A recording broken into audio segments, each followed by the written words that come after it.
Battleground Karnataka saw all the big guns firing to win the war. The Prime Minister took the lead. After successfully turning the campaign in the northeast, he led the BJP in Karnataka as well. His campaign blitz saw him addressing multiple rallies across the state and interacting with party workers to enthuse them. सबसे अधिक समय कांग्रेस ने राज किया, उसमें भी एक ही परिवार ने राज किया। आपने ऐसा क्या किया कि मेरे देश का किसान कर्ज में डूब गया, उसको आत्महत्या करने के लिए मजबूर होना पड़ा। The campaign saw him accusing the ruling Siddaramaiah government of corruption, being anti-farmer, anti-Dalit and playing divisive politics.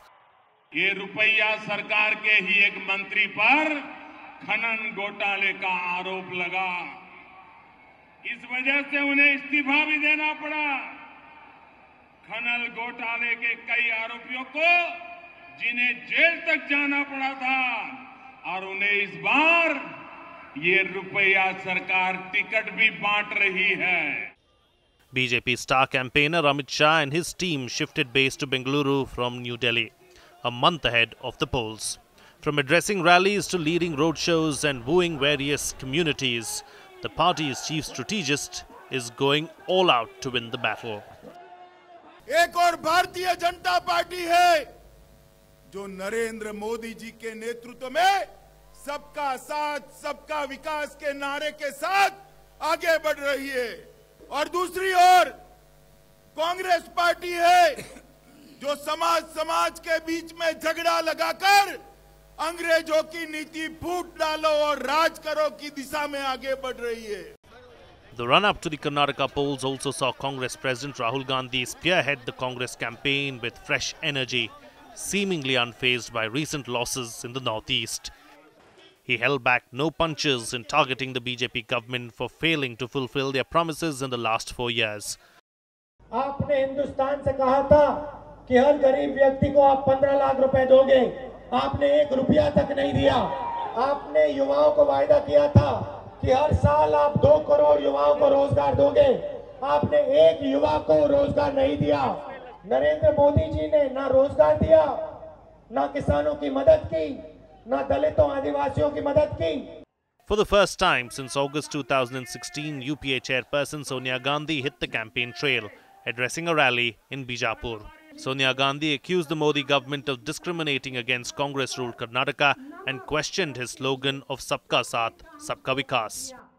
हैरानी की बात ये भी है कि जिन राज्यों में सूखा पड़ा, मोदी सरकार ने उन राज्यों को हजारों करोड़ दिए, लेकिन कर्नाटक के किसानों के घावों पर नमक छिड़कते हुए सबसे कम पैसा दिया। मोदी जी, क्या यही है आपका सबका साथ, सबका विकास? The third player, the JDS, said it was confident it will be king and not kingmaker in the Karnataka polls. The party has also ruled out an alliance with the BJP. The rumours fueled by Prime Minister Narendra Modi's praise of H.D. Deve Gowda during a campaign rally.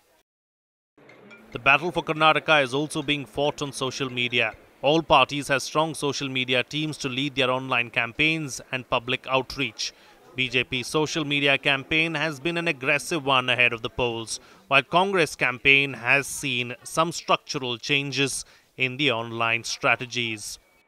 The JDS, though, seems to be struggling in the virtual world.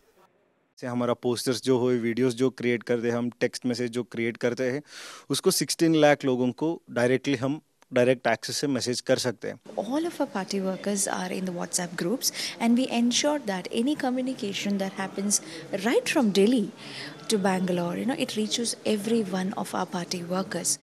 With a heated campaign coming to an end, the voters will decide the fate of the candidates and parties on March 12th. With Nav Vikram Singh, Bureau Report, Rajya Sabha Television.